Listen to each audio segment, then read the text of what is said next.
नमस्कार प्यारे साथियों, आपके अपने YouTube चैनल पे आपका स्वागत है। जैसा कि आप सभी को मालूम है, जो 27 फरवरी को आपकी रीट लेवल फर्स्ट व सेकंड की जो पात्रता परीक्षा होने जा रही है, इसको ध्यान में रखते हुए हमने नए पैटर्न पर आधारित मात्र 199 रुपये में एक टेट सीरीज का क्या किया है साथियों, शुभारंभ किया है।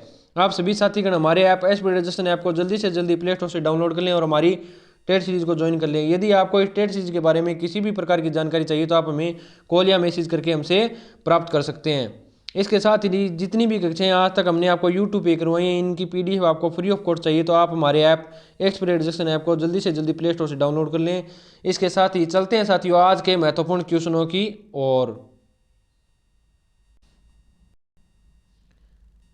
जिस मूल शब्द में विकार होने से क्रिया बनती है उसे कहते हैं। जिस मूल शब्द में विकार होने से क्रिया बनती है उसे कहते हैं। तो इसमें मुख्य रूप से आपका आंसर क्या होगा साथियों? तो इसमें मुख्य रूप से आपका आंसर होगा D answer is the correct answer. कौन सा? D answer is the correct answer. धातु से क्या कहते हैं साथियों? धातु। इसका आंसर कुछ ही साथी हमारे कमेंट बॉक्स में कर पाए थे, जबकि अन्य साथियों ने इसका गलत आंसर हमें प्रदान किया था। इसलिए आप साथियों जल्दी ज़्यादा से ज़्यादा हमारे जो क्वेश्चन है PYQ क्वेश्चन, इनकी क्लासेज लगाएं। क्रिया का मूल रूप क्या कहलाता है? क्रिया का मूल रूप क्या कहलाता है? तो इसमें मुख्य रूप से आपका आंसर क्या होगा साथियों? तो इसमें मुख्य रूप से आपका आंसर होगा C answer is the correct answer. जो क्रिया का मूल रूप है उसे क्या कहते हैं साथियों? जो क्रिया का मूल रूप है इसे मुख्य रूप से धातु कहते हैं। क्या कहते हैं साथियों? धातु कहते हैं। यह क्वेश्चन साथियों आपके लिए बहुत ज़्यादा इंपॉर्टेंट रहने वाला है, क्योंकि यह क्वेश्चन सेकंड ग्रेड परीक्षा 2022 में गया। सेकंड ग्रेड परीक्षा 2022 में एक बार पूछा जा चुका है। उसे क्या कहते हैं साथियों? धातु कहते हैं। जिस पर क्रिया का प्रभाव पड़े उसे क्या कहते हैं? जिस पर क्रिया का प्रभाव पड़े उसे क्या कहते हैं साथियों? तो इसमें मुख्य रूप से आपका आंसर क्या होगा साथियों? तो इसमें मुख्य रूप से आपका आंसर होगा B answer is the correct answer, क्रम। उसे क्या कहते हैं साथियों? क्रम कहते हैं। क्या कहते हैं साथियों? क्रम कहते हैं। निम्नलिखित वाक्यांश में अपादान कारक प्रयुक्त हुआ है। जो निम्नलिखित वाक्यांश है इनमें निम्न में से अपादान कारक प्रयुक्त हुआ है। निम्न में से इन और जो आपको 4 ऑप्शन दिए गए साथियों, इनमें से कौन से ऑप्शन में अपादान कारक का प्रयोग किया गया था? तो इसमें मुख्य रूप से आपका आंसर क्या होगा साथियों? तो इसका आंसर होगा A answer is the correct answer. पेड़ से गिर पड़ा, पेड़ से गिरा पड़ा, पेड़ से गिर पड़ा। यहाँ पे प्रिंटिंग मिस्टेक है साथियों, गिरा पड़ा नहीं, गिर पड़ा होगा। गिर पड़ा होगा, क्या होगा? गिर पड़ा। तो इसमें मुख्य रूप से क्या हो गया? अपादान कारक एक दूसरे से अलग करता है। पेड़ से अलग कर दिया तो गिर गया, तो वह क्या हो गया साथियों? पेड़ से अलग हो गया। इसके साथ ही हमारे अगले क्वेश्चन की ओर चलते हैं साथियों। निम्नलिखित में से कौन सा स्त्रीलिंग शब्द है? निम्नलिखित में से कौन सा स्त्रीलिंग शब्द है? तो इसमें आपका मुख्य रूप से आंसर क्या होगा साथियों? तो इसका आपका मुख्य रूप से आंसर होगा C answer is the correct answer, लौंग। जो लौंग होता है साथियों, ये मुख्य रूप से आपका क्या है? स्त्रीलिंग शब्द है, लौंग। इसे लौंग कह दो या लूंग कह दो साथियों, ये क्या है? स्त्रीलिंग शब्द माना जाता है, लौंग या लूंग। नमक आपका पुल्लिंग है, पनीर आपका पुल्लिंग है, भात आपका क्या है साथियों? पुल्लिंग है। जबकि लौंग क्या है साथियों? ये आपका स्त्रीलिंग शब्द माना जाता है। कौन सा? लौंग है जो आपका स्त्रीलिंग शब्द है। निम्नलिखित किस वाक्य में अकर्मक क्रिया का प्रयोग हुआ है? निम्नलिखित में से किस वाक्य में अकर्मक क्रिया का प्रयोग हुआ है साथियों? तो इसमें मुख्य रूप से आपका आंसर क्या होगा? तो इसमें मुख्य रूप से साथियों आपका आंसर होगा D answer is the correct answer. कौन सा? D answer is the correct answer. मैं सोता हूँ, इसमें कौन सी अकर्मक क्रिया नहीं है, इसमें क्रम नहीं दिया हुआ है साथियों। जिसमें क्रम नहीं हुआ होती है साथियों अकर्मक क्रिया। जिसमें क्रम का उपयोग नहीं किया जाता उसे कहते हैं अकर्मक क्रिया। जिसमें क्रम का उपयोग हुआ उसे कहते हैं सकर्मक क्रिया। इसमें आपका ऑप्शन है D answer is the correct answer, मैं सोता हूं। निम्नलिखित में से कौन सा गुणवाचक विशेषण नहीं है? निम्नलिखित में से कौन सा गुणवाचक विशेषण नहीं है? तो इसमें मुख्य रूप से आपका आंसर क्या होगा साथियों? तो आप भी साथियों साथ साथ में कमेंट करते रहिए ताकि आपका भी लगातार मूल्यांकन होता रहे। तो इसमें मुख्य रूप से आपका आंसर होगा C answer is the correct answer, मनो अनाज। मनो अनाज क्या है साथियों? गुणवाचक विशेषण नहीं है। जो मनो अनाज है, मनो मनो मनो अनाज है जो, ये आपका क्या नहीं साथियों? ये मुख्य रूप से गुणवाचक विशेषण नहीं है। जबकि गुलाबी रंग, यहाँ रंग की क्या बताएगी? विशेषता बताएगी। तो ये क्या साथियों? गुणवाचक विशेषण। गोल आंखें गुणवाचक विशेषण, सच्ची बात गुणवाचक विशेषण। जबकि मनो व अनाज है, ये गुणवाचक विशेषण नहीं है साथियों। क्या नहीं है? मनो आवाज गुणवाचक विशेषण नहीं है। जिसके द्वारा कर्ता कोई काम करता है उसे क्या कहते हैं? जिसके द्वारा कर्ता कोई काम करता है उसे क्या कहते हैं साथियों? तो इसमें मुख्य रूप से आपका आंसर क्या होगा? तो इसमें मुख्य रूप से ए answer is the correct answer, उसे कहते हैं करण। क्या कहते हैं साथियों? जिसके द्वारा कर्ता कोई काम करता है उसे क्या कहते हैं? उसे उसे कहते हैं साथियों मुख्य रूप से करण। क्या कहते हैं? करण कहते हैं। निम्नलिखित में से समुदायवाचक विशेषण है। निम्नलिखित में से समुदायवाचक विशेषण है, तो इसमें आपका मुख्य रूप से आंसर क्या होगा साथियों? तो मुख्य रूप से इसमें आपका आंसर होगा B answer is the correct answer.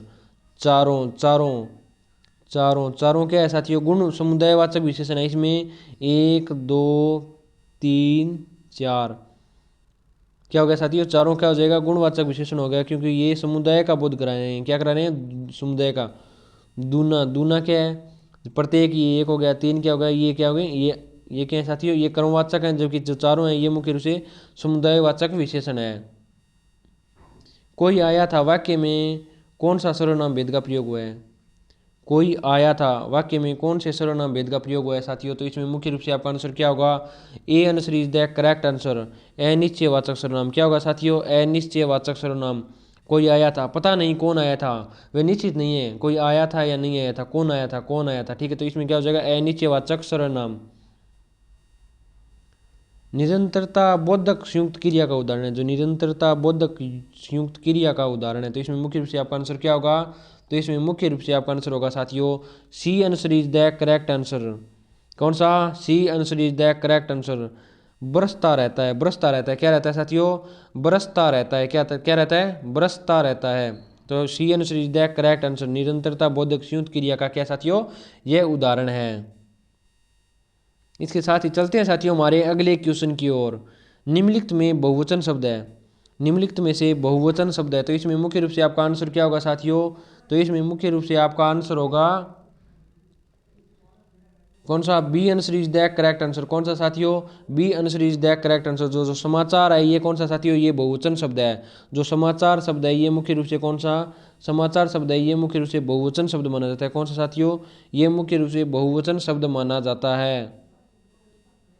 निम्नलिखित में से किस शब्द का वचन एक सा नहीं रहता? निम्नलिखित में से किस शब्द का वचन है जो एक सा नहीं रहता, मतलब उसमें वो एक वचन से बहुवचन हो जाता है? ऐसा कौन सा एकमात्र ऑप्शन है इसमें? तो इसमें मुख्य रूप से आपका आंसर क्या होगा साथियों? तो इसमें मुख्य रूप से आपका आंसर होगा A answer is the correct answer, बेटा। कौन सा साथियों? बेटा। जो बेटा है इसका लिंग क्या साथियों? इसका वचन हमेशा बदलता रहता है। क्या रहता है? बदलता रहता है। निम्नलिखित में से किस शब्द का वचन एक सा नहीं रहता? तो बेटा शब्द का वचन हमेशा क्या रहता है साथियों? बदलता रहता है। मैं घर जाता हूँ इस वाक्य में सहायक क्रिया कौन सी है? मैं घर जाता हूँ इस वाक्य में सहायक क्रिया कौन सी है? तो इसमें मुख्य रूप से आपका आंसर क्या होगा साथियों? तो इसमें मुख्य रूप से आपका आंसर होगा D answer is the correct answer, हूँ। सहायक क्रिया क्या होगी साथियों? इसमें हूँ है, जो इसमें सहायक क्रिया होगी। क्या होगी साथियों? इसमें हूँ सहायक क्रिया होगी। जहाँ दो या दो से अधिक धातुओं का प्रयोग साथ साथ किया जाता है वह क्रिया क्या कहलाती है? जहाँ दो या दो से अधिक धातुओं का प्रयोग साथ साथ किया जाता है वह क्रिया क्या कहलाती है साथियों? तो इसमें मुख्य रूप से आपका आंसर क्या होगा? तो इसमें मुख्य रूप से आपका आंसर होगा A answer is the correct answer, संयुक्त क्रिया। कौन सी? संयुक्त क्रिया। जहाँ दो अधिक धातुओं का प्रयोग साथ साथ किया जाता है तो वह संयुक्त क्रिया, क्योंकि वह एक दूसरे को जोड़ने का मतलब संयुक्त करने का या जोड़ने का काम कर रही है, तो इसलिए वह क्या है साथियों? संयुक्त क्रिया है। नीचे दिए गए शब्द का सही बहुवचन रूप वाला विकल्प पहचानिए। तलवार। नीचे दिए गए शब्द का सही बहुवचन रूप वाला विकल्प पहचानिए। तलवार का बहुवचन रूप क्या होगा साथियों? मुख्य रूप से तो तलवार का इसमें सही बहुवचन क्या होगा साथियों? तो इसमें आपका आंसर होगा C answer is the correct answer. कौन सा? C answer is the correct answer, तलवारें। क्या होगा साथियों? तलवारें। क्या होगा साथियों? मुख्य रूप से तलवारें होगा। तलवार का बहुवचन रूप क्या होगा साथियों? तलवारें होगा। क्या होगा? तलवारें। सर्वनाम वाले वाक्यों में लिंग का पता किससे चलता है? सर्वनाम वाले वाक्यों में लिंग का पता किससे चलता है? तो मुख्य रूप से इसमें आपका आंसर क्या होगा साथियों? तो इसमें मुख्य रूप से आपका आंसर होगा C answer is the correct answer. कौन सा? क्रिया। सर्वनाम वाले वाक्यों में लिंग का पता किससे चलता है साथियों? तो क्रिया से मुख्य रूप से सर्वनाम वाले वाक्यों में लिंग का पता चलता है। किससे? क्रिया से पता चलता है। दी गई जोड़ियों में कौन सी जोड़ी सही संज्ञा है उससे बनने वाले विशेषण शब्द की है?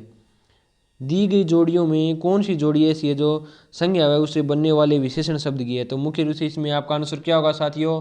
तो इसमें मुख्य रूप से आपका आंसर होगा D answer is the correct answer. कौन सा? D answer is the correct answer. पक्ष और पाक्षिक। क्या होगा? पक्ष और पाक्षिक। क्या है? पक्ष और पाक्षिक है। पक्ष सही संज्ञा है और इससे बनने वाली विशेषण शब्द है पाक्षिक। क्या हो जाएगा? पाक्षिक। निम्नलिखित प्रश्न में 4 विकल्प दिए गए हैं, जिनमें से उस विकल्प का चयन करें जो दिए गए शब्द का सही स्त्रीलिंग शब्द है। जो तपस्वी शब्द है इसका आपको स्त्रीलिंग कौन सा होगा साथियों? जो तपस्वी शब्द है इसका स्त्रीलिंग क्या होगा? तो इसमें मुख्य रूप से आपका आंसर क्या होगा साथियों? तो इसमें मुख्य रूप से आपका आंसर होगा C and three the correct answer, Tapaswini. क्या होगा? तपस्विनी, तपस्विनी होगा। कौन सा? तपस्विनी। निम्नलिखित प्रश्न में 4 विकल्प दिए गए हैं, जिनमें से उस विकल्प का चयन करें जो दिए गए शब्द का सही स्त्रीलिंग शब्द है। आपको साथियों क्या करना है? स्त्रीलिंग शब्द का चुनाव करना है। राजपूत, राजपूत का स्त्रीलिंग रूप क्या होगा साथियों? तो राजपूत का स्त्रीलिंग रूप मुख्य रूप से क्या होगा साथियों? तो इसमें आपका आंसर होगा B answer is the correct answer, राजपुतानी। क्या होगा? राजपुतानी। क्या होगा साथियों?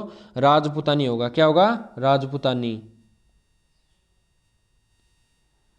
निम्नलिखित प्रश्न में 4 विकल्पों में से सही विकल्प का चयन करें जो निर्देशानुसार वाक्य विपरीतन वाला सही विकल्प है। बच्चों ने खेल खेला, भविष्यकाल। तो इसमें मुख्य रूप से इसका आंसर साथियों आपको कमेंट बॉक्स में कमेंट करके देना है। यदि अभी तक आपने हमारी वीडियो को लाइक व हमारे चैनल को सब्सक्राइब नहीं किया तो लाइक व सब्सक्राइब कर लें, ताकि हमारी ओर से जो भी अपडेट हो आपको जल्दी से जल्दी प्राप्त हो सके। और सभी साथीगण हमारे app S B education app को जल्दी से जल्दी प्ले स्टोर से डाउनलोड करके जो रीट लेवल फर्स्ट व सेकंड का जो टेस्ट सीरीज है उसको ज्वाइन कर लें, ताकि हमारी ओर से जो भी सूचना हो आपको जल्दी से जल्दी प्राप्त हो सके और आप अपनी तैयारी को शानदार बनाए रख सकें। ठीक है साथियों, मिलते हैं नेक्स्ट वीडियो में। जय हिंद, जय भारत।